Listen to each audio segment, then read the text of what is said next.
Hey y'all, welcome back to our channel, Marriage and Medicine. So this week we wanted to kind of talk about residency, since now is, or at least coming up soon, is about the time when people are going to start applying for residencies or doing away rotations, interviewing, all of that stuff. So we felt like this would be a good time to talk about kind of what to look for, or maybe how to pick a residency place that would work for you. And especially if you have a family as well, kind of things to look for. Yeah, for sure. So I know one thing for sure, a lot of people are going to do some geographic arbitrage and breakdown basically. So most people want to live in a certain place. So either whether it's the Southeast, on the West Coast, whatever it is, you're going to have your bubble that you're probably going to apply to.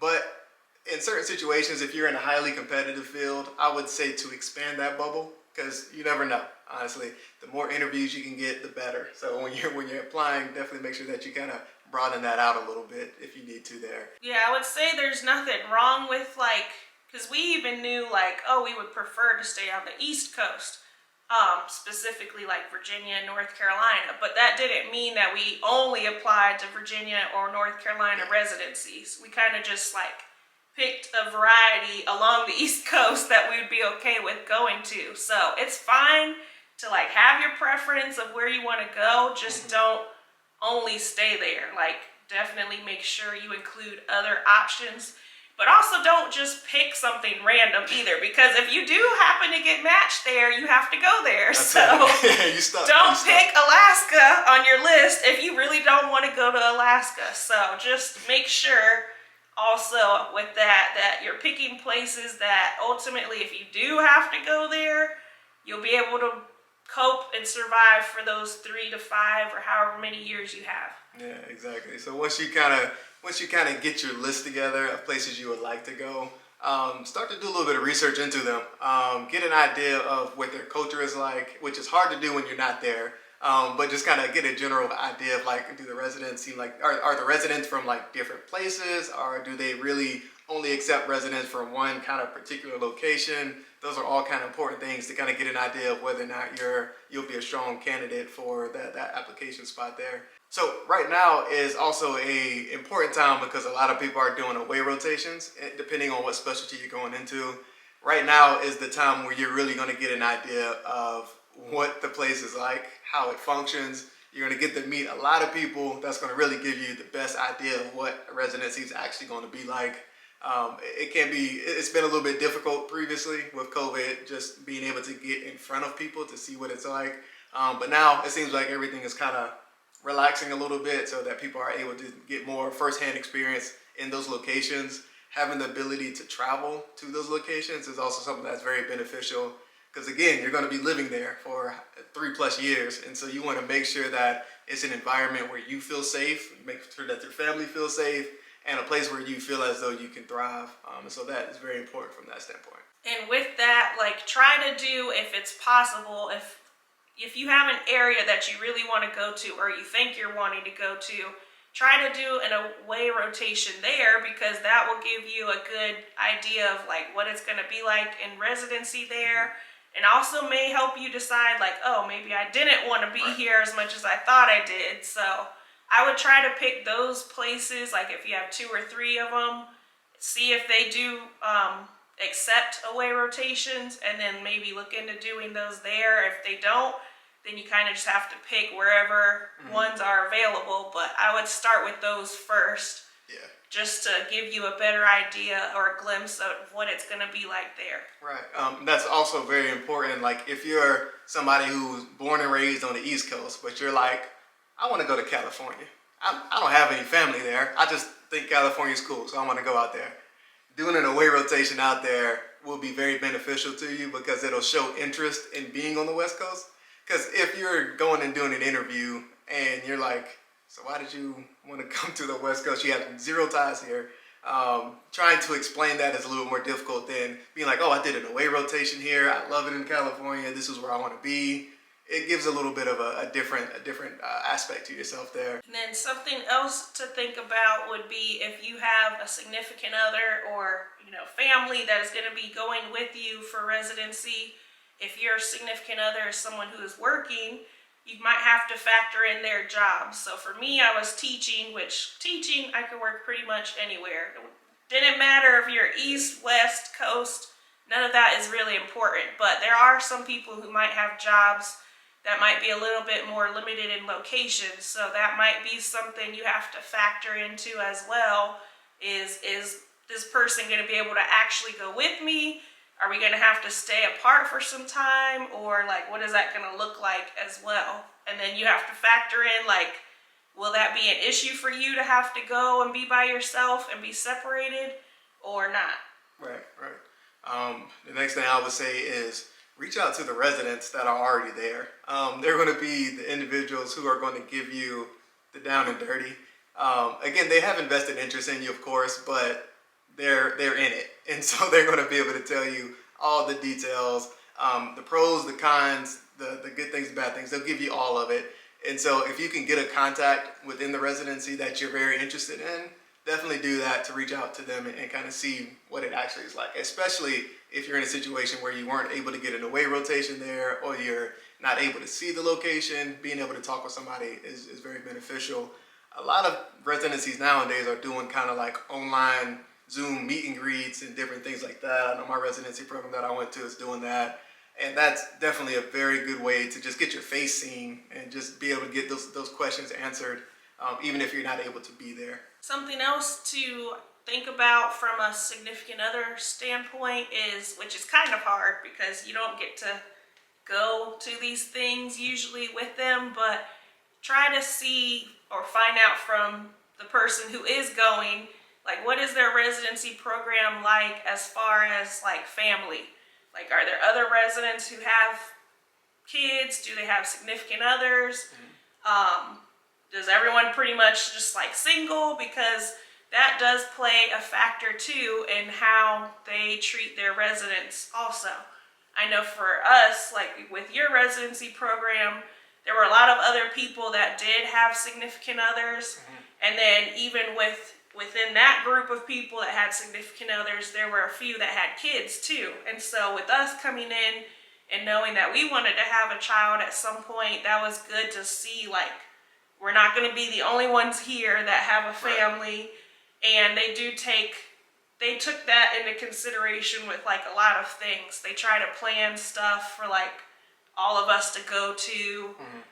They even do like significant other events where it's just us without y'all. Yeah.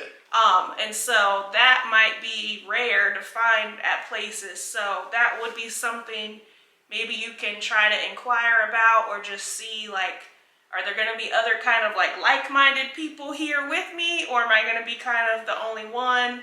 Because then, you know, residencies might just not really consider that about, That also kind of goes for if you're a female resident who is married or is planning on having a baby or anything of that nature as well. You also want to get your questions answered in regards of how they handle that situation. If you are going to have a baby during residency, it's different for me. Like, I don't have to miss any time. But if you're a female, of course, you have to miss time. And so you want to definitely make sure that you kind of get those questions answered about how that is handled. Also, it'd be great if somebody has already been through that situation, and so they can have kind of a precedent of how that goes. Also, so you can just know how that situation will be.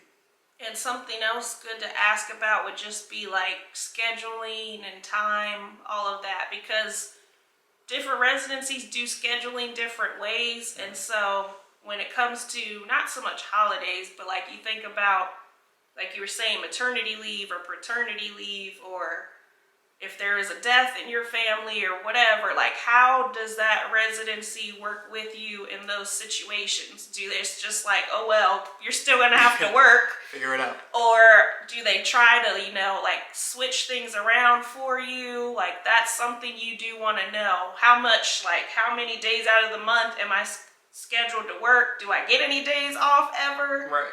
Or not? Like that's all things you do want to know before you're just picking and ranking residencies for match day. Yeah, because they are not all created equal. I mean, the education and things of that nature that you're going to get from the book standpoint is probably kind of equal, but the experience, the experience as a whole, kind of whether or not you enjoy residency or you hate residency. All of those different kind of things factor in to kind of separate some from others. So definitely try to make sure that you get those answers. And that'll make your significant other hate residency even more because it's like, they don't ever work with you, you're never here, it's just miserable, so yeah. Now your spouse is mad, you're mad, it's just a spiral. It just spirals downhill from there. So definitely make sure that you can kind of get an idea of what that's going to be like. And then something else we kind of touched on when it comes to location, but just think about how you are as a person, how your significant other is, the things you like to do.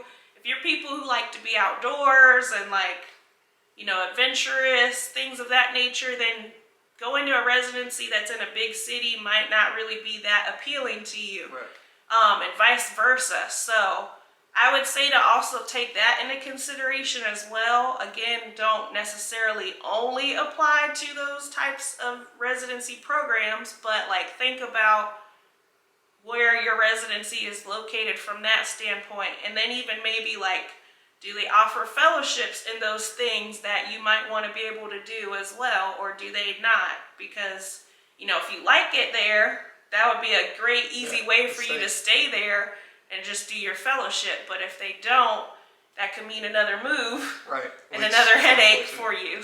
And one more thing that you can also do, and this is kind of later on in the process, when you're trying to make your rank list, is doing a second look. Now, I know 4th year, you don't have any money. You're having to travel, all that kind of stuff. But if it is somewhere where it's kind of like in driving distance, like you can make a quick little day trip or something, then doing a second look is something that'll be also very beneficial. Main reason is all of these residencies that you do interviews at, they're going to basically blend together, which is why it's important to make your list as you're going, as well as kind of making little details here and there to make them kind of stand out a little bit.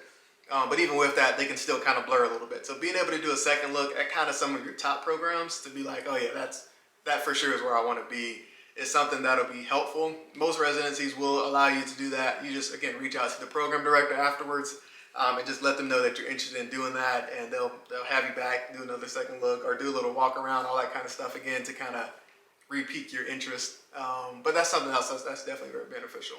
And then maybe your significant other can go with you, because I mean, for interviews, more than likely you're not going to be able to go. So you kind of just have to take their word on like what was residency like there. You can go there just to kind of visit the city. Like, you can stay at the hotel. If you're able to take time off for all those interviews, then you can do that. I couldn't do it, so it wasn't really an option for me. But if you're able to do that, then you can. But like you were saying, a really good thing to do would probably be to like put notes after you interview at places, just of like things like, oh, great location, you know, this or that about the program. So that way, once it's time to rank them, you don't like, okay, I don't remember anything about these places. Like, I think this one was okay, I don't know. And then if you can't do a second look, then you're just kind of like, well, let's just put them somewhere. So yeah, definitely try to do that as well to help you out. Also look at those benefits also. One thing that's going to separate a residency, I'm telling you, is that food stipend. If you get a monthly food stipend, hey, that's a key right there. That was probably one of the best benefits ever. Forget health insurance, forget dental, all that stuff. Yeah, that's fine. That food stipend though, no, that was definitely nice. I thought you meant like the benefits as far as like flying you out and going to a nice dinner and all of that. That's next level. Those kind of stopped right now because of level. COVID and everything, but residencies were doing that at one point where it's like, oh, come nice out food. Yeah, they'll give you food for sure. Still. A little different. Oh wait, no, that was attending. I was attending. Yeah, I forgot. They don't do that for residency. They don't care about y'all that much. I forgot. Nobody can do all that. Yeah, no, they do attending level. Attending level, yeah, next level. But they do, again, provide you food and things like that, meet and greets. It's a good time still. And the food's always they do that, a dinner. Yeah. Where it's usually like all of the people that are going to be interviewing kind of come together. Yeah, for sure. But they ain't flying you out. Sorry. No, that's on your own. But yeah, so those are just a couple tips for kind of picking and choosing through the vast field of different residency programs. If you guys have any questions, feel free to leave it in the comments there. But ultimately, we'll see you guys in the next video.